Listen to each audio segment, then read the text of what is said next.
Hello everyone, welcome back to my channel. எல்லாருக்கும் இனிய தீபாவளி நல்வாழ்த்துக்கள். நாம் இன்னைக்கு நம்ம சேனலில் காராச்சேவு ரெசிபி பார்க்க போகிறோம்.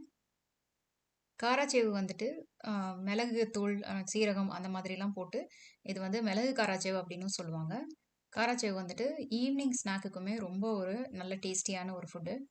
ஸோ இதை எப்படி பண்ணலாம் அப்படின்ட்டு நம்ம குவிக்காக பார்த்துடலாம் வாங்க. இந்த காராச்சேவு மொறுமொறுன்னு வர்றதுக்கு ஒரு சில டிப்ஸ் எல்லாம் சொல்கிறேன். அதுதான் இன்னைக்கு நம்ம மெயினாக பார்க்க போகிறோம். ஸோ இது வந்து இப்படி எவ்வளோ சின்ன சின்னதாக உடைச்சாலும் அது வந்து டக்குன்னு உடையிற அளவுக்கு நல்லா மொறுமொறுன்னு பண்ணணும். ஃபஸ்ட்டு காராச்சேவ் பண்ணுறதுக்கு நம்ம வந்துட்டு 1 டீஸ்பூன் அளவுக்கு மிளகு எடுத்துக்குவோம். மிளகை வந்து நல்லா நுணுக்கி எடுத்துக்கோங்க. 1 2 தான் நுணுக்கணும். ரொம்ப ஃபைன் பவுடர் ஆக்கிராமல் நல்லா கோர்ஸாக இருக்கிற மாதிரி அரைச்சி எடுத்துக்கோங்க. அதுக்கப்புறமா ஃபஸ்ட்டு காராச்சேவ் பண்ணுறதுக்கு 1 கப் அளவுக்கு நான் இன்னைக்கு கடலை மாவு எடுத்துக்கிறேன். இந்த கடலை மாவு நல்லா சளிச்சு நல்லா வந்து நைஸாக இருக்க மாதிரி பார்த்துக்கோங்க. அதுக்கப்புறம் இதில் 3 டேபிள் ஸ்பூன் அளவுக்கு நான் வந்து அரிசி மாவு சேர்த்துக்கிறேன். கடையில் வாங்கின அரிசி மாவு தான், நல்ல ஃபைனாக இருக்குது. அதுக்கப்புறமா பொட்டுக்கடலையை வந்து அரைச்சி எடுத்து அதை வந்து நல்லா சளிச்சு எடுத்துருங்க. நல்லா நைஸாக இருக்கணும் அந்த மாதிரி மாவு வந்துட்டு. அந்த அளவுக்கு நல்ல சின்ன ஓட்டை இருக்க ஜல்லடையில் சளிச்சு எடுத்து அந்த பொட்டுக்கடலை மாவு வந்துட்டு 2 டேபிள் ஸ்பூன் அளவுக்கு நம்ம இதில் சேர்த்துக்கலாம். அதுக்கப்புறமா நம்ம அரைச்சி எடுத்து வச்சோம் இல்லையா அந்த மிளகு, அதை வந்துட்டு நம்ம இதில் சேர்த்துக்கலாம். சில பேர் நம்மளாம் முழுசு முழுசாகவே போடுவாங்க. இது இந்த அளவுக்கு தட்டி போட்டால் நல்லாயிருக்கும். அதுக்கப்புறம் பெருங்காயம் ஒரு 1/2 டீஸ்பூன், பேக்கிங் சோடா ஒரு ஒரு சின்ன பிஞ்சு, அதுக்கப்புறமா ஒரு 1/4 டீஸ்பூன் அளவுக்கு உப்பு, அதுக்கப்புறம் சீரகம் இல்லைனா ஓமம் சேர்த்துக்கலாம். சீரகம் தான் டிப்பிக்கலாக போடுவாங்க. எனக்கு ஓமமோட டேஸ்ட் பிடிக்கும் அப்படிங்கிறதுனால நான் ஓமம் வந்து கையில் வந்து கசக்கி போட்டுக்கிறேன்.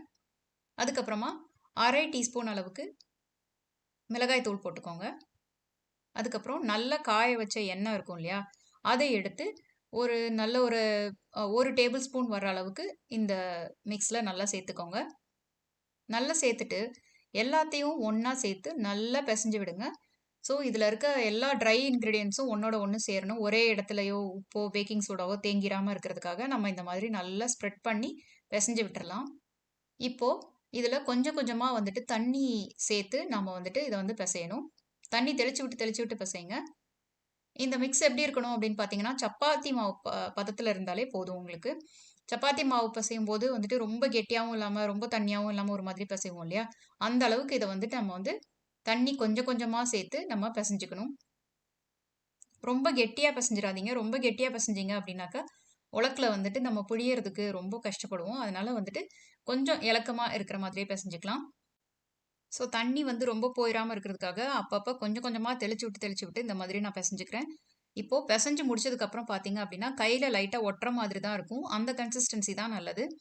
ஸோ இந்த மாதிரி எடுத்து பார்த்தீங்க அப்படின்னாக்கா நல்லா வந்துட்டு இலக்கமாக இருக்கும். அவ்வளோதான். இதை வந்து நம்ம வந்து உலக்கில் வந்து லோட் பண்ணிடலாம். எந்த உலக்கில் புளிய போகிறீங்களோ அதில் வந்து உள்பக்கம் நல்லா பட்டர் இல்லைன்னா வந்துட்டு எண்ணெய் வந்து நல்லா தேய்ச்சிக்கோங்க. உங்களுக்கு வந்து அந்த ஸ்ப்ரெட் பண்ணுற ப்ரஷ் இருந்தது அப்படின்னாக்கா கொஞ்சம் ஈஸியாக இருக்கும் உள்ளே கைவிட்டு ஸ்ப்ரெட் பண்ணுறதுக்கு. ஸோ நல்லா தேய்ச்சிக்கோங்க. மாவை இப்போ நம்ம லோட் பண்ணிட்டோம். இப்போது அடுத்தது எண்ணெயை வந்து நல்லா காய வச்சிடலாம்.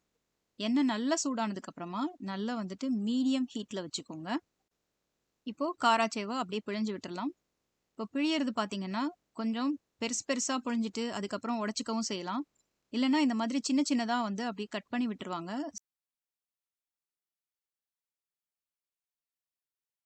யூசுவலாக காராச்சேவு பார்த்தீங்கன்னா பெரிய அந்த கண்ணுள்ள கரண்டியில் வந்துட்டு தேய்ச்சி விடுவாங்க. அது வந்து ரொம்ப கஷ்டம். ஸோ இந்த மாதிரி உலக்கில் புளியறது தான் வந்துட்டு கொஞ்சம் ஈஸியான ப்ராசஸ்.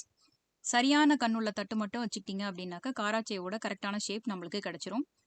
இப்போது அந்த நுரைச்சி வந்து நல்லா பபுள்ஸ் எல்லாம் அடங்கி 2 பக்கமும் திருப்பி விட்டு வேக வைக்கணும். சுத்தமாக வந்து உங்களுக்கு பபுள்ஸ் அடங்குற டைமில் காராச்சேவ் வந்து கொஞ்சம் தடிமனாக இருக்குது அப்படிங்கிறதுனால கொஞ்சம் வேகிறதுக்கு டைம் ஆகும். 2 பக்கமும் நல்லா வெந்து நல்லா வந்துட்டு மொறுன்னு ஆகிற ஒரு ஸ்டேஜ் இருக்கும். அந்த லைட்டாக கலர் சேஞ்ச் தெரியும். அந்த டைமில் நம்ம இதை எடுத்துடலாம். இதுக்கு மேலே நம்ம வந்துட்டு விட்டோம் அப்படின்னாக்கா வந்துட்டு ஒரு மாதிரி ஹார்ட் ஆயிரும், கருகிரும், அந்த மாதிரி இதாக இருக்கும். ஸோ நீங்கள் அந்த லைட்டாக ஒரு கலர் சேஞ்ச் தெரியும். அந்த டைம்லேயே எடுத்துட்டீங்க அப்படின்னா இன்னும் கலர் வந்து கொஞ்சம் கொஞ்சம் வச்சதுக்கு அப்புறமும் கலர் வந்து நல்லா வந்து டார்க் ஆகும். ஸோ இப்போ நான் எடுத்து காமிக்கிறேன் பாருங்கள். இதுதான் இந்த கலர்ல இருந்தா வந்து கரெக்ட்டா வந்து வெந்திருக்கு அப்படின்னு அர்த்தம்.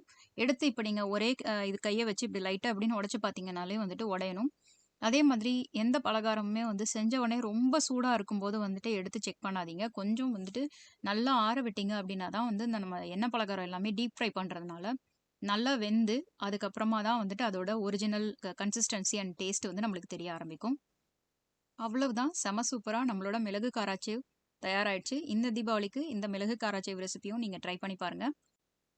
ட்ரை பண்ணி பார்த்துட்டு எப்படி இருந்தது அப்படிங்கிற உங்களோட கமெண்ட்ஸ எங்களோட ஷேர் பண்ணிக்கோங்க. ஆ நம்ம சேனல்லயே பார்த்தீங்க அப்படின்னாக்கா, தீபாவளி ரெசிபீஸ் எல்லாமே வந்துட்டு நெறைய வந்து அப்லோட் பண்ணியிருக்கோம். ஸோ அந்த ரெசிபீஸையும் நீங்க செக் பண்ணி பாருங்க.